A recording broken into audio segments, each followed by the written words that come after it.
Welcome to HealthCast. I'm your host, Sarah Seibert. Joining me today are Holly Joers, the Program Executive Officer for the Program Executive Office, Defense Healthcare Management Systems, and Bill Tinston, Director of the Federal Electronic Health Record Modernization Office. And we are live from HIMSS 2023. Thank you both for joining me today. Thanks for having us. Thanks, Sarah. Yeah, so Holly, we spoke last year at HIMSS 2022. Since the full year that we've seen each other, what are the latest updates with the federal EHR rollout?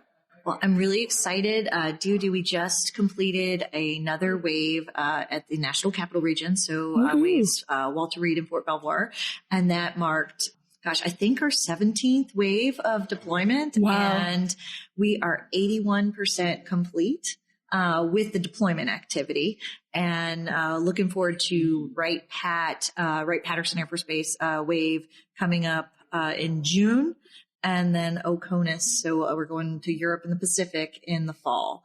So I'm pretty excited about that from a deployment perspective. And then from capability rollout, we were able to add a revenue cycle expansion capability all the way through for all the sites that are live with MHS GENESIS. So that gets us to be able to understand really sort of the cost of care and capture other health insurance and other claims activities. And we'll start to be able to do some analysis with that. So that is a major capability add that we brought to the table in the last year. So, I mean, I could probably go on and on about the things we do each month, but that's like my big news. What you didn't say is that the system as a whole, the common federal EHR is up to 160,000 users, 6.5 million patients are being seen with it. There's 3 different departments. The VA's got 5 sites live. DOD is nearly done with their domestic sites. And we have the Coast Guard in all of their shoreside sites. That's not new, but we do have NOAA. The new part is NOAA coming in. And while the VA figures out where they're going in the future, which is right, they've expressed their commitment to getting the joint sites right. And the James A. Lovell Federal Healthcare Center in North Chicago. Interesting that we're in Chicago. Yeah, that's right. That's nearby. So I expect that to be the next, and it coincides very well with the Wright-Patterson wave that Holly's doing. It's part of that group of sites. So as we get to North Chicago and we implement that set of harmonized workflows, right? We're going to start there and create the ability for the two health systems to be interoperable. And getting back to the core of why we're all doing this common record is that interoperability, not just from not just creating the single record about the patient, not where the care was delivered or who delivered it, but the ability of the two health systems themselves to support one another in the ways they decide to and make places like North Chicago as effective as possible. Right. That's super exciting. And I feel like throughout the whole week, it has been about interoperability and harmonizing those systems so that, patient care improves with the speed that you And what we're doing with a common record is at its core interoperable because it's a single record. Right. And as you look at it, you probably have questions on this and I'll be jumping ahead. But as you look at this and how we're tied through the Joint Health Information Exchange and what Seamless is going to do as we bring that in, we're going to end up with really a complete record about a person.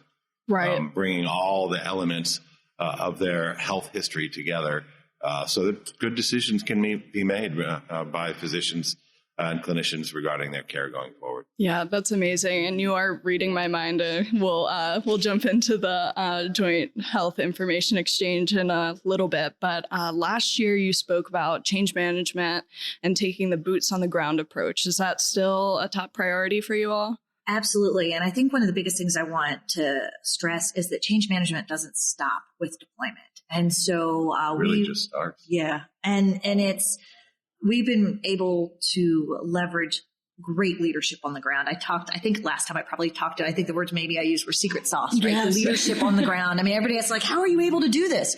Because we've had leaders at each site and each location that really view this as a no-fail mission and understand the value that it's bringing to the table. And they pool their resources to make sure that we get through deployment. But that's just beginning of it. So how do we ensure that as personnel change out, as new capabilities come along, how do we look at maximizing the use of that system?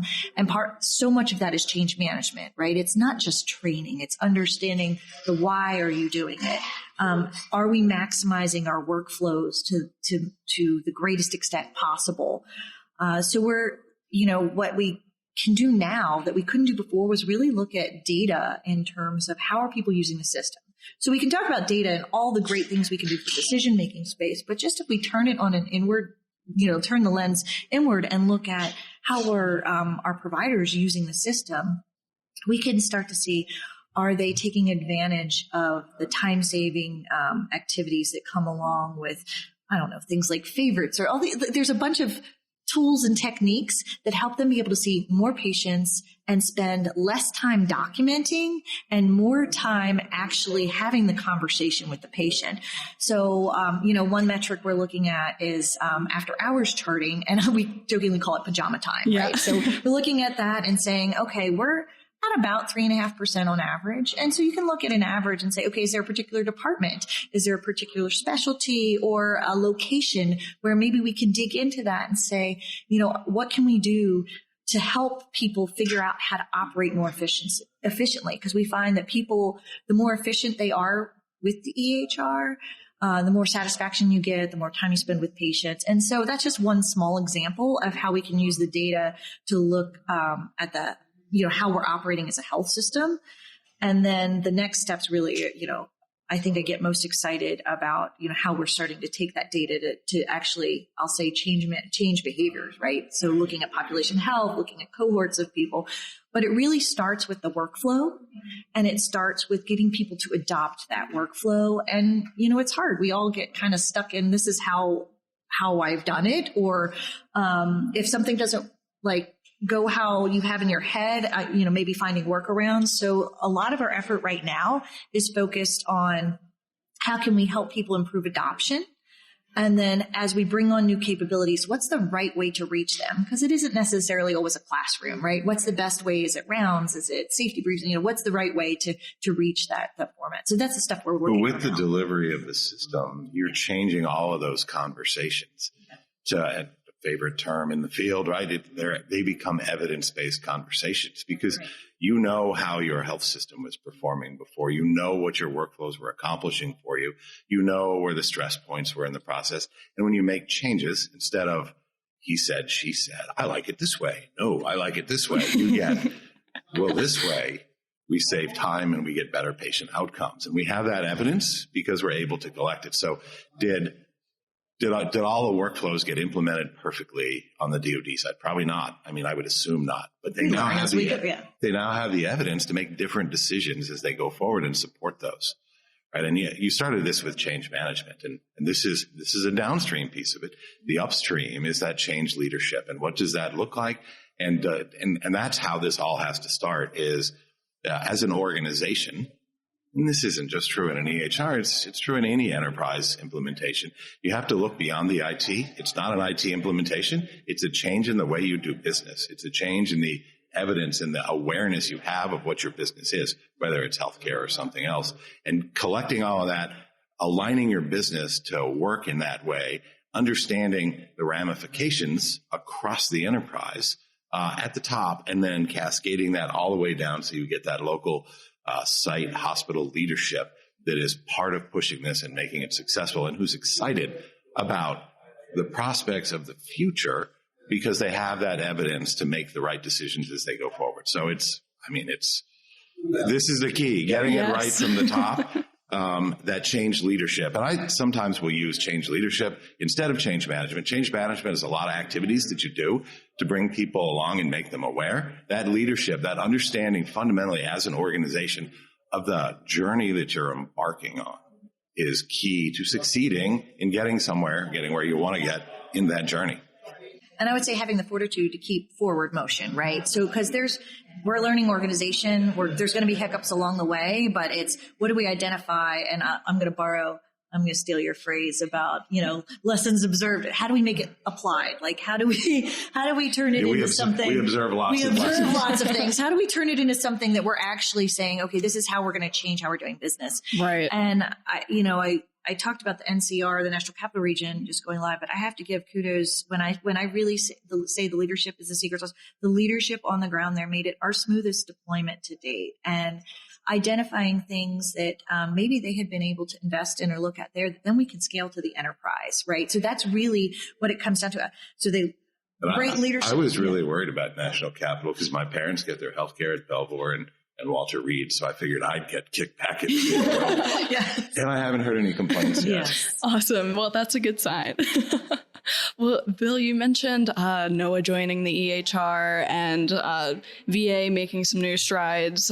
So how are you leveraging these lessons learned? I attended a session yesterday with Laura Pertula, getting VA's take, for example, and she was talking about like implementing the baseline of best practices. So not doing anything super fancy, but just getting the best practices and implementing those to start. So how are you helping other agencies do that? And well, it's actually a little different than I think some people imagine it is, because the DOD has made so much progress.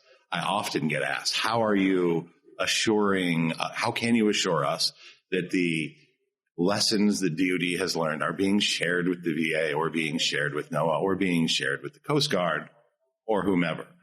It's really multi-directional. Every implementation has its own set of things to learn. Coast Guard was a great example because they went live at the height of COVID and the restrictions on travel and number of people in our room. So they had to devise entirely new strategies that hadn't been used anywhere else for delivering training. Well, that's influenced everyone else's training plan. They're not the same, but they're influenced by the things that the Coast Guard was able to learn, given the time that they deployed and the conditions during that time. So we at the firm we charter most of the change boards and the CCB and so forth. That's all co-chaired by the DOD, VA, and the firm, and chartered at the firm. But very, very intentionally, we have a lessons learned process where we get together weekly. So lessons are learned every single day by 1,000 different people having conversations. Let's just be clear about that. Yeah. We don't document all the lessons because they're conversations that people have, but we do very deliberately get together to document the big lessons, right? We get all the partners together, including the contractor partners, because they're a key piece of this. And we document opportunities and lessons and how to promulgate that to other folks and change and influence plans as they emerge going forward. So we have a very, very, very disciplined process to get that done. Well, gosh, I mean, we obviously participate in it from a formal perspective. We consider, as a learning organization, every wave we do, we learn and try to work that into the next wave. And we share those with the group, but really almost it's internally, right? It's how do we not learn the same thing twice, right? Right? We've done it. Okay, got it. Next time we'll do something different, better. And how do we continue? And like I said, that's that forward motion. So you're continually evolving, getting better and better each time. And so that really held true for how we deploy. And so now how do we take that same lens to actually operating the system? And how do we look at things like learning from, our trouble ticket management processes, hearing from the field of what they, want, service requests, change improvement type activity. So how do we take that same mindset of saying, hey, we got really good at this from a deployment process perspective. Now, how do we take that same approach to the next phase, which is really operating the system and maximizing it? And so it's interesting when you talk about the baseline, and that's one of the first things I say is, you know what, we're at the end of the beginning. So people are like, oh, you're almost done with deployment. I'm like, oh no, we're at the end of the beginning. Like this is really, it's an important milestone, and I do not want to downplay it, but it's about getting that baseline capability out, right?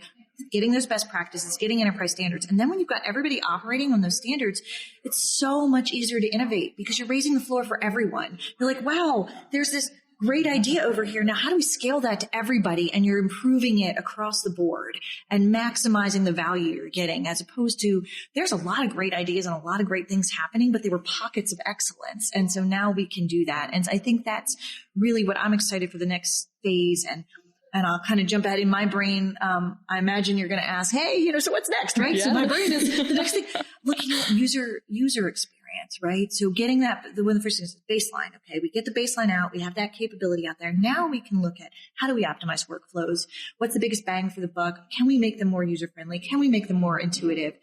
And that's from the provider aspect, but really shifting focus to the patient aspect. So if this is a record about the patient, how do we make it easy for the patient to access their information, intuitive to get appointments? Those things are really sort of, I'll say, user enhancements that we need to kind of shift and pivot to. But it's very challenging to do those while you're also getting a baseline out. So I think that's kind of the next phase we're going into, is at least, in working with the health system and what are their concerns. We really need to understand, what are the patients looking for? How do we look at this sort of virtual first philosophy, right? What are the right things that we need to do to enable that? Yeah, that makes a lot of sense. And so the reason that Yeah. you see the success at DOD, as I'm an observer sometimes, is that, and Holly downplays this, they don't treat anything like it's routine. So she mentioned they just completed their 17th deployment, which is awesome. So they're really good at it. If you talk to the PM, Colonel Sheets, or you talk to Holly, the reason they go well is they don't treat any of them like they're routine. So they look routine to those of us observing. It's pretty awesome to witness. Now, the other thing that I heard from Holly, and I think the end of the beginning is a great phrase. It's also a really good book by Harry Turtledove. A good point. See, now you lost my train, I lost my train of thought. All of that work that she's talking about going forward, the rest of the story after the beginning, is enabled by getting this common record out there and these common workflows. You can now see if somebody's not adopting the workflows, using the workflows, and you can see if they're getting different outcomes, better or worse, by not following the workflow. You can look at, you talked about pockets of excellence. You can look at those pockets of excellence and decide whether they're practices that are worth promulgating across the organization. But you can see them from a system perspective and see where the impacts are elsewhere. Are they adding stress in other places in the organization? And is it good stress? Do we need to add people here because we really like doing it this way? Or the decision not to do it that way was a good one because overall the process in the system works better if I don't have that kind of operation happening here. So getting that in place so that you can see what you're doing, drive the changes, measure the changes, argue reasonably from an evidence-based perspective for the changes that you need is that's where we are, and it's where the DOD is able to go forward from here. Right. That makes a lot of sense. And there are a lot of good quotes. I liked not learning the same lesson twice. So you guys have obviously done this before. I think you guessed my next two questions. So how are you working with other agencies within the federal EHR journey to bolster data sharing with the Joint Health Information Exchange? So the JHIE, or the Joint Health Information Exchange, is pretty amazing what the two departments have accomplished there. Both departments, VA, DOD, had health information exchange capabilities. Probably VA's was more mature. Certainly it included more partners when they began. We're at the point now where through the national and the regional health information exchanges, we're connected to really all of them that I'm aware of. And I add that last part because whenever I say we're connected to all of them, somebody corrects me. Yeah. So, Well, anyway, all of them that I'm aware of. So we have that bidirectional information exchange about the people that the DOD, the VA, and the Coast Guard serve. Right, the Americans that they serve, the military members, the veterans, the Coast Guard, it's men and women. We have that information, and we have it bidirectionally. And we continue to, at this point, actually, we are the world's largest combined DOD and VA, the world's largest exchanger of health information. wow. Yeah, it's pretty amazing. Massive. And so what happens as we go forward is, and Lance Scott's here at HIMSS. If you had an opportunity to listen to him, he's much more articulate than me on the topic. But he's driving improvements in the interfaces and the data that we're getting so that it becomes more computable, so that we can request it by domain, so that we can build the capability to put the relevant information in a usable form in front of a clinician. But frankly, it's not only clinicians, it's whoever needs to use it. It could be on the benefits side on VA. We put the information in front of people in the workflow so that they can make the right decisions that they need to make, the best decisions they can, and not bury that information in an avalanche of extraneous information that they don't need to see, because then you miss it. You might as well not give it to them if you've hidden it in a pile of other information. I was going to say, there's been a lot of talk here about AI and doing other things. And so one of the things that Lance, Scott, and the team had worked on that we're getting ready to release full scale, but really an NLP. I mean, again, basics of AI, right? Not super complicated, but basics of natural language processing to being able to look through all of this data and pull out that relevant information. So you might return, hundreds of records on someone, right? And so how do you sift through that and make it meaningful if someone's looking at someone's longitudinal history? So that's just a small example of, hey, we got all these mountains of data. How do we determine what's relevant, and how can we use the tools that will reduce the amount of time? So that's how we make the data more useful. Yeah. And make it information, right? That's decision quality. Another thing we're doing, and this is getting all the information and that record about the person, is the seamless exchange. When we bring that in, it does, it dedupes your information. It has provenance, so you know where it came from. You know that this information came from that health system on that day about this person. And it commits it from trusted sources to this common record about the patient that we're creating. So at this point, and I used to scoff when people would say, is it a complete record? I'm like, well, it's complete for the work that was done in the military system or in the VA system, or even combined at this point with trusted partners. We will have a complete record, or as complete as we can get, given much more complete than we've ever had before. I'll put it that way.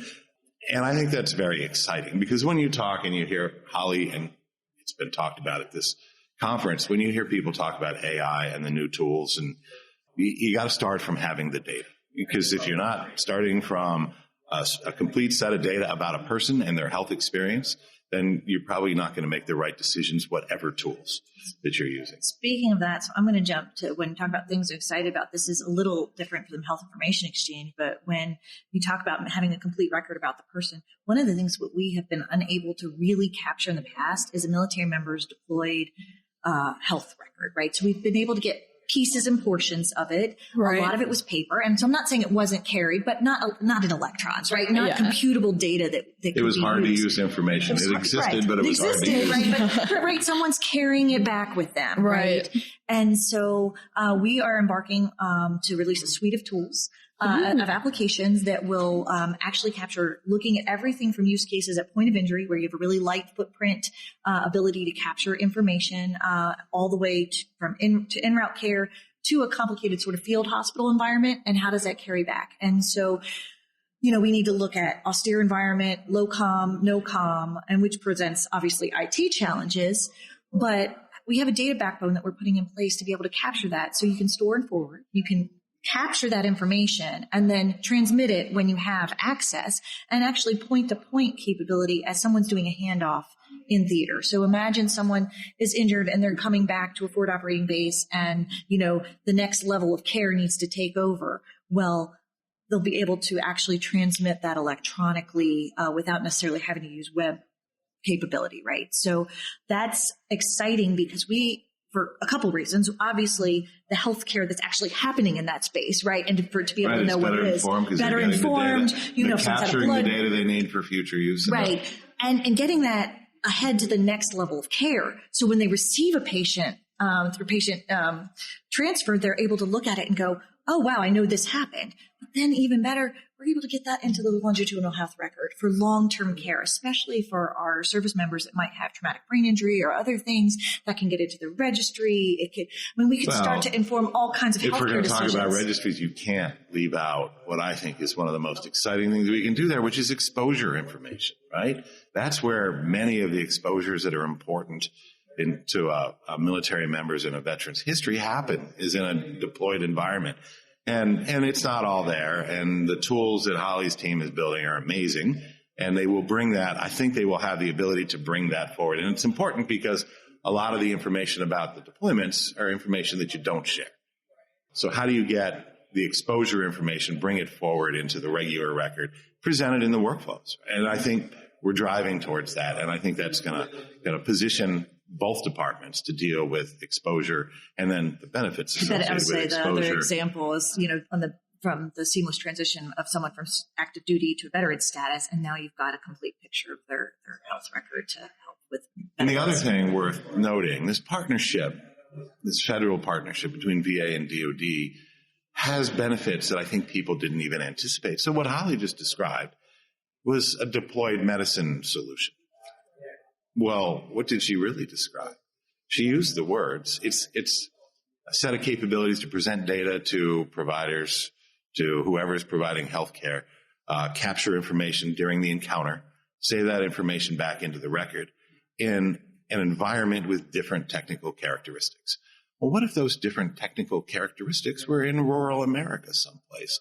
Just a disconnected place. It doesn't have to be deployed military people. It can be, it could be in Iowa or right. pick your Exactly. state. It could be in Fairfax County, Virginia, but for some reason there's no connectivity. And we've had situations like this recently. Remember when at the beginning of COVID, when we were setting up the ships in the field hospitals in various places in the country, and then we're trying to figure out how we're going to present the information that physicians needed in those temporary hospitals. And so this is the kind of place where I can imagine the capabilities that DOD is creating used in other contexts. Right. Yeah, that is super cool. And I can definitely see that closing the digital divide. That's like music to my ears. My fun fact of the week is that I grew up on a horse farm with no internet till 2016. So, well, it's funny that you mentioned the NLP pilot, because right before you walked in, I was writing up coverage of Lance's session from yesterday. So, and you mentioned improvements to patient experience, a new suite of tools. You guessed the question. Is there anything in 2023 that we should keep an eye on? Yeah, I think it's really, like I said, it's focused on things that we can improve the patient experience going forward. What do we need out of a patient portal? What are the ways that we can improve the capability in that interface? We are looking, specific to the EHR. I'm also engaged in the data space. We have what we call the MHS Military Health System Information Portal, and I think we have about 130 different sources of data in that. And so how do we start to combine this data into secondary information together and start to look at wellness as a whole, right? So some of there's clinical, but then how do we start to involve other data sources to really get a complete picture, or look at population health or health surveillance activities? And so those are activities that we are really engaged in, and to start to connect and use that data. One of the highest priorities for us is look at readiness, obviously from a military perspective. Like, what are the elements that contribute to a service member being ready and fit for duty? How do we manage that process? And then how do we bring that back into a workflow, into the clinical setting, so that they understand what the decisions that are being made clinically and the impacts of that on readiness. And then the flip side of that is having the medical force, so our doctors, nurses, providers, being able to have the knowledge, skills, and abilities to do what they need to do when they deploy. And so we're looking at connecting that data, and I'm pulling that back in so that we can validate that they're getting this sets and reps, for lack of a better word. Right. I don't know, think about it from a workout perspective, but getting those sets and reps to say, hey, I know how to do this, and I'm ready for when I'm in an environment where I may be solo or with a very small team to be able to operate. So those are kind of, I would say, bigger picture things that we're looking at beyond just improvements in the EHR. Obviously, we do block upgrades twice a year, and then we do monthly, we call them cubes, but monthly, like a smaller release updates, where we really get to look at user impact. And so we have a full slate of things, just like any IT program, right? You're constantly working through that backlog of things that you want to get out there and improve. And so we've got our next major block upgrade in August, and we're going to we're able to take commercial upgrades. So this is, I don't talk about this enough, about the benefits of having a commercial system.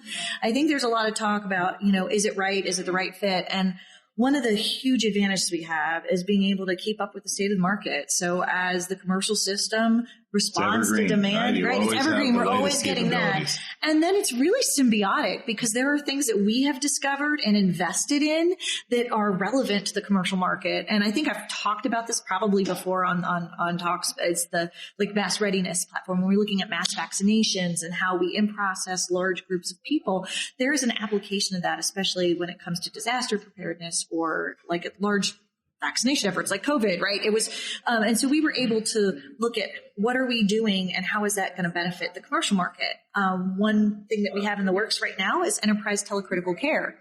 And that is 24/7 monitoring of an ICU.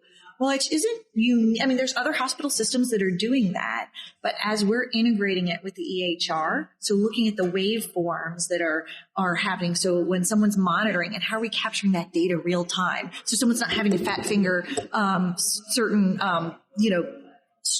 strips of information, I guess, for lack of a better word, and that the EHR can capture that data real time and then provide that picture so that we can look at maximizing staffing for ICU. So we can provide that support when there's surge capabilities. Our partnership with the VA, this is going to enable us to leverage their what we call their fourth mission. But if for some reason the DOD needed support, VA is actually there to help support that mission as well. And having a common solution for this enterprise telecritical care really will help us get to the point where we can have more interoperability in that space. Having a common solution and being interoperable, which is why all of this started, right? That's why there's a single record, so that it's the fourth mission. It's getting the two departments' health systems to work as well together as they can is going to be, that's a critical thing that we're trying to accomplish here. And I look forward to that going forward. But you asked what to look for coming up. I think you're going to see, really three things. And by the time I get to the end, I'll probably only remember two, or maybe I'll go to five. But I think three things that you're going to see, right? You're going to see what Holly was just describing, and that is the the maturing of the system, maturization of the system and the use of it, of the workflow, of the health system, settling into a new set of tools, understanding the tools, and then asking Holly's team to change the tools and reconfigure the tools because they're looking across the system and they know it needs to be done differently. And then that's gonna carry across to the VA. And you're gonna see the VA, because I'm gonna get to this in a second, joint sites, you're gonna see the VA say, well, we need to align our common system this way. That way we can have this exchange of information, or patients, because in many cases, people are seen in both systems. And that's good. That's the way it's supposed to be. You're going to see a focus, not just from us at the firm, because you hear me talk about it all the time, but you're going to see the DOD team and Holly as they get to their Wright-Patterson wave, and you're going to see the VA. And Mr. Kiyakawa, the Deputy Secretary of the VA, expressed this when he was up in North Chicago recently, that the VA is committed to the joint sites. Strongly committed to getting North Chicago right as the first joint site being done and the most integrated site, and getting that done as soon as possible, right? It's actually, to a certain degree, holding DOD up because they want to get that last recruit center deployed and capture those recruits when they come in. And the Naval Training Center is part of the North Chicago facility and those new recruits. So I think you're going to see a lot of focus on the joint sites. It's going to drive the joint workflow work. It's going to create opportunities that are going to roll back into the regular system. It's only one system, but into all the other sites, and provide opportunities for the people, the leadership at those facilities and the national leadership of both health systems to make decisions about how to support one another better. I had the opportunity to sit in some of the joint meetings. And in one joint meeting that the DOD and the VA have at very senior levels, there's always conversations, and I've also seen it in the NDAA, about how they share facilities and work better together. And Pensacola keeps coming up. Pensacola, I guess there's an old Navy hospital. VA needs additional facilities in the region, so they're trying to figure out how to make that work. And there's lots of things to that, but getting the record right, getting the data right, and making it such that you can share patients and orders and labs and imaging and all of that between the two organizations is really where I think from a federal perspective and a better healthcare across all of these health systems, you're going to see real movement in the coming year. And I think I said 3 and I only did 2. So there you go. That's all right. Those were 2 great ones. There's a lot happening. It's a lot. I mean, it's exciting. I mean, Well, I do remember a third one. Oh, we're going to see, Oracle being one of the key partners here. And if you've watched any of the hearings, and I'm sure you haven't, but I have. And there's been a lot of conversations from Oracle about what their technology can bring forward, what their experience. I mean, they were in a different sort of similar but different business than Cerner was. And I think there are opportunities. We don't know what they're all going to look like, but, movement to the cloud, very exciting. I've heard phrases like modern stateless web application, very, very exciting. I know they're very focused on, and it was a joint set of requirements from DOD and the VA. They're very focused on creating pharmacy capabilities that mirror the mission that the VA and the DOD have, which is really different than you get in the commercial space. Right. You don't have hospitals that also do retail pharmacy. And having had this experience with family a lot lately, they send you home with, 5 days of medicine, and then you have to go see your regular doctor, get it re-prescribed, and get your medication. Right. So DOD and VA don't work that way. So with Oracle working on doing the helping with the pharmacy capability, I think you're going to see a lot of technical change and functional change so that the products meet the needs of the federal space better. Right. Yeah. There's definitely a lot to look forward to. And I have been watching the hearings, so I'll be tracking them along the way. You, me, and Holly, only people watching some of those hearings. But thank you again for joining me today. It was great to learn more about the rollout and where you all are headed in the future. And I will see you tomorrow. I'm sure I'll be tuning into your session as well. Yeah, you mentioned it's been a year, so let's not make it a year next time. This is an exciting topic to talk about it. Thank you for taking the time to do it with us. Thank you so much. Appreciate it. Thanks. HealthCast, along with GovCast and Cybercast, is a production of GovCIO Media and Research. For more podcasts and to check out the other shows, head to govciomedia.com. Watch out for new episodes released every Tuesday and Wednesday across our shows. You can follow all of them on your favorite podcast platform. And if you like what you heard, make sure to let us know by leaving a review. And if you have any topics you think we should look into, contact us at newsletter@govcio.com.